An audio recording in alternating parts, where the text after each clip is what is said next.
হযরত ঈসা আলাইহিস সালামের জামানার আগে হয়তো হবে, এক জালেম বাদশা ছিল। ওই জালেমের কাজই হতো জালেমি করা। এই জালেমের দরবারে একজন জাদুকর থাকতো।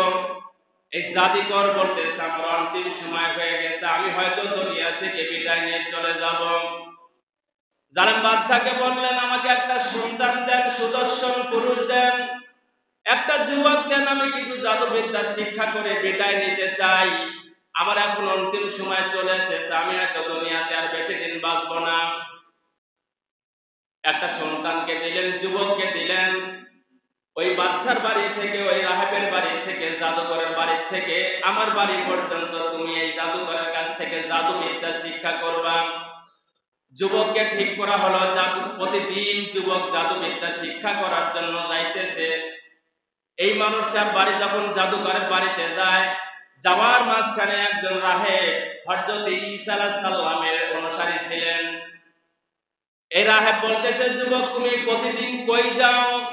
আমি জাদুবিদ্যা শিক্ষা করার জন্য যাইতেছি। এটা আশ্চর্য একটা ব্যাপার, তুমি কেন জাদুবিদ্যা শিক্ষা করবা, কারণ কি? বলে, হয় আমি জাদুবিদ্যা শিক্ষা করব। আর রাহেব বলতেছে, তুমি জাদুবিদ্যা শিক্ষা করা বন্ধ করে তুমি ঈমান শিক্ষা করো। সুবহানাল্লাহ, জোরে বলো। ডাক দিয়ে বলতেছে, ঈমান আবার কি জিনিস? ঈমান দেখা যায় না, আল্লাহকে না দেখে বিশ্বাস করার নাম হলো ঈমান। আল্লাহকে আমরা দেখতে পারি নাই, না দেখে বিশ্বাস করেছি, তার নাম হলো ঈমান। নবীকে দেখি নাই, না দেখে বিশ্বাস করার নাম হলো ঈমান। এবার ডাক দিয়ে বলতেছে, ঠিক আছে, যেহেতু বললা, দেখি কিছুদিন ঈমান শিখার কাজে ব্যস্ত হয়ে গেল, ঈমান শিখতেছেন। এই খবরটা জালেম বাদশার কাছে চলে গেল। ঈমানের দ্বারা এই ছেলেটা কিছু জ্ঞান অর্জন করলো।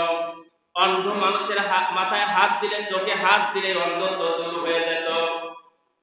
তারপরে স্যাঁতসেঁতে রোগ ছিল, এই রোগের গায়ে হাত দিলে রোগ ভালো হয়ে যেত। জালেম বাদশার কাছে এই খবরটা চলে গেল। জালেম বাদশার কাছে খবর যাওয়ার পরে জালেমের কাজ যেটা সেটাই করবে। যুবককে ডেকে বলতেছে, তোমাকে ঈমানটা কে শিখাইছে? কে তোমার এই কথা শিখাইলো? বলে, ওই যে রাহেব আমাকে শিখাইলো। রাহেবকে জালেম বাদশা হত্যা করে ফেললো। আমার জমিনে আল্লাহর কথা বলা যাবে না, আসমানের কথা বলা যাবে না। এবার যুবককে ডাক দিয়ে বলতেছে, যুবক রে, তুমি এ কথা ছেড়ে দাও। কয়, না না, আমি ঈমান শিখেছি আল্লাহর জন্য, আমি একটু হলেও ঈমান শিখেছি, আমি এটা ছাড়তে পারবো না। বহুভাবে চিন্তা ফিকির করে যুবককে মারার জন্য চিন্তা করেছিল, কিন্তু যুবককে মারতে পারে নাই। অনেক কৌশল অবলম্বন করেছিল, কিন্তু যুবককে মারতে পারে নাই। যুবক জালেমকে ডাক দিয়ে বলে, তুমি যদি আমাকে মারতে চাও, জনসমাবেশে বিশাল মাঠের মধ্যে অনেক মানুষের সামনে আমার কাছে একটা তীর নিবা। এই তীরটা নিয়ে আমি যে আল্লাহর প্রতি মানে এনেছি, ওই আল্লাহর নাম দিয়ে আমার তীর, আমার ওই তীরটা আমার কপাল বরাবর তুমি আমাকে মারবা। মারার সঙ্গে সঙ্গে আমি হয়তো দুনিয়া থেকে চলে যাব। জালেম কি করলেন? বিশাল সমাবেশের মধ্যে, মাঠের মধ্যে অনেক হাজার হাজার মানুষ দেখার জন্য চলে আসছে। কি চাও? ওই ছেলেটা যার প্রতি ঈমান আনছে, সেই আল্লাহর নাম নিয়ে তীর মারলে সঙ্গে সঙ্গে তাকে সে দুনিয়া থেকে চলে যাবে। জালেম বাদশা কি করলেন? এত হাজার হাজার মানুষের মধ্যে থেকে ওই ছেলের কাছ থেকে তীরটা নিলেন। তীরটা নেওয়ার সঙ্গে সঙ্গে ডাক দিয়ে বলতেছে, বিসমিল্লাহিল গোলাম। যে আল্লাহর প্রতি এই ছেলেটা ঈমান আনছে, আমি তার নাম নিয়ে বলতেছি, তীর লাগার সঙ্গে সঙ্গে যেন ছেলেটা দুনিয়া থেকে চলে যায়। এখন তীর মারার দেরি হলো, তীর লাগার সঙ্গে সঙ্গে ছেলেটা দুনিয়া থেকে চলে গেলেন। এই কথা দেখার পরে হাজার হাজার জনগণ ডাক দিয়ে বলতেছে, আমরা ওই ছেলে যার প্রতি ঈমান আনছে, আমরাও তার প্রতি ঈমান আনলাম। জোরে বলেন সুবহানাল্লাহ। যুগে যুগে কিয়ামত পর্যন্ত এরকম জালেম পৃথিবীতে থাকবে। অতীত হয়ে গেছে, এরকম জালেম পৃথিবীতে থাকবে। যারা ঈমানদার নর এবং নারীকে যারা আঘাত দিয়েছিল, যারা কষ্ট দিয়েছিল, আল্লাহ তাআলা তাদের সামনে আয়াতটা নাযিল করেছেন। যারা চিৎকার দিয়ে বলতেছে, এই যুবক যার প্রতি আমরা ঈমান আনছি, আমরা তার প্রতি ঈমান আনলাম। এবার বাচ্চা চিন্তা করলো একটা বিপদে পড়ে গেলাম, বলো তাড়াতাড়ি খাল কাটো, খন্দক কাটো। খাল কাটা শুরু করলেন, খাল কেটে আগুন ধরায় দাও। যে বলবে আল্লাহর প্রতি ঈমান আনছে তাকে আগুনের মধ্যে ডুবায়া মারো, আর যে বলবে না আমার প্রতি ঈমান আনছে তাকে তোমরা বাঁচায়া দাও। এখন সর্বদলের সব মানুষ ত্যাগ করতে পারে না। যেমন এই সমাজ, যেমন এই দেশ, যেমন এই রাষ্ট্র, যেমন আন্তরিক জাতীয় রাষ্ট্র, পৃথিবীর সমস্ত মানুষ সমান হতে পারে না। কিছু মানুষ ইসলাম কবুল করলেন, দ্বীন কবুল করলেন, কিছু লোক বলতেছে না আমরা এই বাচ্চার প্রতি আমরা ঈমান আনলাম। শেষ পর্যন্ত আগুনের মধ্যে ডুবতেছে আর মারা যাচ্ছে। এবার শেষ পর্যন্ত একটা মহিলা চিৎকার দিয়ে কাঁদতেছে, চোখের পানি অঝর নজরে ফেলে দিচ্ছে, ডাক দিয়ে বলে, জালেম ডাক দিয়ে বলে, তুমি কাঁদো কেন? তুমি আমার প্রতি ঈমান আনো। ওই ছেলের আল্লাহর প্রতি ঈমান তুমি আনতে যাও না। কয় না, আমি তো এই জন্য কান্দি না, আমি কাঁদতেছি আমার স্তনে আমার শিশু বাচ্চা দুধ পান করতেছে, আমি আগুনের মধ্যে লাফ দেবো, ঝাঁপ দেবো, কিন্তু এটা আমার কিছু আসে যায় না, কিন্তু এই সন্তানকে নিয়ে আমি কেমন করে আগুনে ঝাঁপ দেবো। এবার কিছুক্ষণ পর দুধের শিশু ডাক দিয়ে বলতেছে, আম্মা, ও মা। আশ্চর্য হয়ে গেছে, দুধের শিশু কথা বলে। ও মা, ভয় পেও না, ভয় পেও না মা। তুমি দেখতেছো জালেমের আগুন, জালেমের আগুন তুমি দেখতেছো, আমাকে তুমি নিয়ে ডরাচ্ছ, ভয় পাচ্ছ না। না না, ভয় পেও না, তাড়াতাড়ি আগুনের মধ্যে ঝাঁপ দাও, আগুনের মধ্যে আমাকে নিয়ে ঝাঁপ দিয়ে দাও। এবার মা কি বললো, আশ্চর্য হয়ে গেল, ডাক দিয়ে বলতেছে, সন্তান রে, আমি হয়তো আগুনের মধ্যে ডুবে মরে যাব, কিন্তু তোমাকে নিয়ে আমি কেমন করে আগুনে ঝাঁপ দেব। ডাক দিয়ে বলতেছে, মা ভয় পেও না, আল্লাহ তাখাফু ওয়ালা তাহজান ওয়াবশিরু বিল জান্নাতিল্লাতী কুনতুম তুআদুন। যারা বলেন আল্লাহু আকবার। যারা ঈমানদার, যারা আল্লাহর প্রতি ঈমান আনে, তারা দুনিয়ার কোনো মানুষকে ডরায় না, তারা ভয় পায় না। তারা ভয় পায় কাকে? একটু আওয়াজ দিয়ে বলুন, আর একটু জোরে বলুন, তারা ভয় পায় কাকে? মেয়েটা যখন সন্তানকে নিয়ে যখন আগুনের মধ্যে ঝাঁপ দিয়েছে, আমরা দেখতেছি আগুন, কিন্তু আগুন নয়।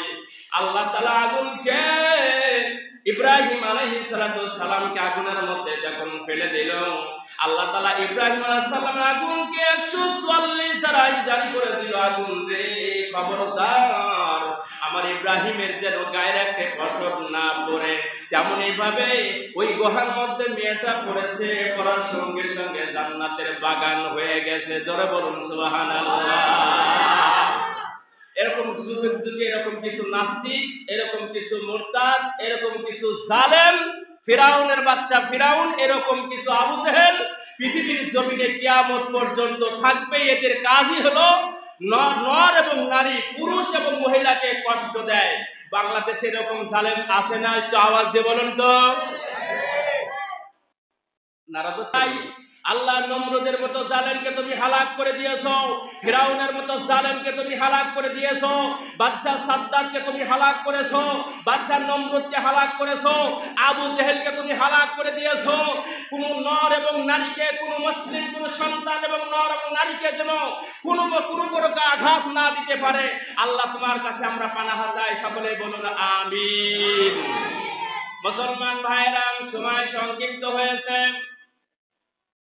আপনাদের কাছে যেই আলোচনাটা আমি নিয়ে এসেছি, গভীর মনোযোগ দিয়ে আপনি কথাগুলো শুনলেন। এখন নিজের জীবনে একটু মিলান, একটু বাস্তব জীবনে একটু মিলান যে আমি কোন পথে আছি, ইমানদার নারী এবং পুরুষের মধ্যে আছি কিনা। ঈমান আনতে হলে আল্লাহর প্রতি আগে ঈমান আনতে হবে, 100% ঈমান পথ আল্লাহর প্রতি ঈমান আনতে হবে। আল্লাহ তাআলা ডাক দিয়ে বললেন, ইয়া আইয়ুহাল্লাযীনা আমানু দুখুলু ফিস-সিলমি কাফা। জোরে বলুন আল্লাহু আকবার। আল্লাহ তাআলা বলতেছেন তুমি ইসলামের মধ্যে পূর্ণভাবে দাখিল হও, পুরোপুরিভাবে দাখিল। উদখুলু, যারা উলামায়ে কিরাম আছেন তারা বলবেন যে উদখুলুটা কি? উদখুলু কেন আল্লাহ তাআলা ব্যবহার করলেন? আদেশ কি তো আয়াত, আদেশ করলেন কেন? ফিস সিলমি, কোথায়? ইসলামের মধ্যে।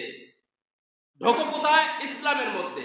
দেখবেন সাপ যদি গর্তের মধ্যে মুখটা শুধু দিয়ে দেয় আর লেজটা যদি বের করে দেয়, তাহলে কোন যুবক কোন মানুষ যদি দেখে যে সাপের লেজ বাড়া আছে, মাথাটা আছে খালের মধ্যে, আচ্ছা বলেন তো কোন জ্ঞানমান ব্যক্তি যে সাপ মারার মতন সাহস আছে, যে লেজ বাড়া আছে, এই সাপ কি তারা অস্তিত্ব রাখবে বলেন?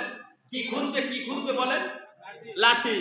লাঠি খুঁজে তাকে জীবন ওখানে লেজ বের করে ওরা অস্তিত্ব বিলীন করে দিবে। এই জন্য আল্লাহ তাআলা বলতেছেন তুমি ইসলামের মধ্যে পুরোপুরি ভাবে দাখিল হও। যদি দাখিল না হও তাহলে বিজাতিরা লাঠি খুঁজবে, লাঠি করে মুসলমানের মধ্যে এমন বীজ ঢুকায় দিবে, মুসলমান মারামারি ফাসাদ গোস্ত হায় হায় মারামারি নাস্তা ভাই সব কিছু মুসলমানের মধ্যে ছড়ায় দিবে বিজাতিরা। আর মুসলমান মারামারি করবে, বিজাতিরা হাসবে।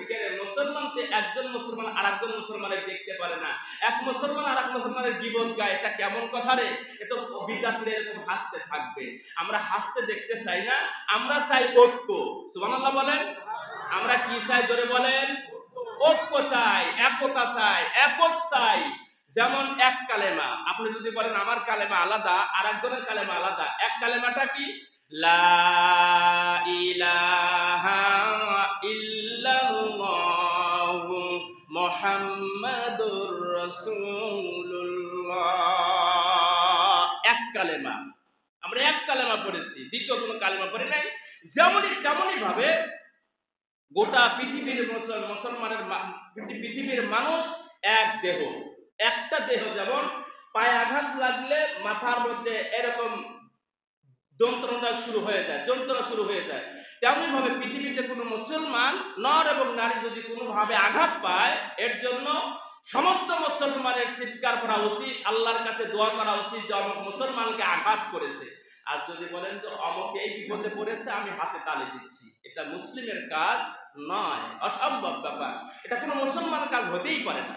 মুহতারাম মুআজ্জাজ হাজিরিন, আল্লাহ সুবহানাহু ওয়া তাআলা আমাদেরকে ঈমান আর আমলের মধ্যে দৌলত নিয়ে যেন আমরা কবরে ঢুকতে পারি, আমার মালিক আমার রব যেন দান করেন। সকলে বলে আমিন। নিজের মধ্যে আগে ইসলাম ঢোকান। ওমর রাদিয়াল্লাহু তাআলা আনহু রাষ্ট্র পরিচালনা করেছেন মিম্বরে বসে। আপনাদের কাছে আমি প্রশ্ন করি, ওমরের মধ্যে কি পূর্ণ ইসলাম ছিল নাকি আধা আধি ইসলাম ছিল? বলেন তো। পূর্ণাঙ্গ ইসলাম ছিল। যদি কোনো কম বেশি হইতো, উনি কোরআন তেলাওয়াত, উনি কোরআন দেখে বিচার কার্য শুরু করতেন। উনি কোরআন দেখতেন যে আল্লাহ তাআলা চুরির বিচারটা কি করেছে, জিনার বিচারটা কি করেছে, উনি কোরআন বের করে তারপর বিচার করতেন। তার মধ্যে ওনার মধ্যে বিন্দু পরিমাণ ইসলামের কোনো কমতি তার মধ্যে ছিল না, এবং সে কোরআন দিয়ে রাষ্ট্র পরিচালনা করেছে। আগে নিজের মধ্যে ইসলাম ঢুকাইতে হবে, তারপরে আরেকজনকে আমি বলতে পারবো। কারণ আমি যদি সুদ খাই, সুদের বয়ান যতই করি, আমি সুদখোর তো চিন্তা করে যে আসাদুল্লাহ তো সুদ খায়, তা আমাকে সুদের বয়ান ও যতই করুক না কেন, ওই সুদখোর কোনোদিন পরিবর্তন হবে না। পরিবর্তন আমাকে আগে হতে হবে। কথা বলেন ঠিক কিনা বলেন? আগে আমাকে পরিবর্তন করতে হবে, আমার পরিবর্তন হবে, বাস জাতি পরিবর্তন হবে। আমার দেখা, আমরা একটা কথাই বলি, দেখায় শিক্ষার লাসনে। আল্লাহ তাআলা আমাদেরকে আমল করার তৌফিক দান করেন সকলে।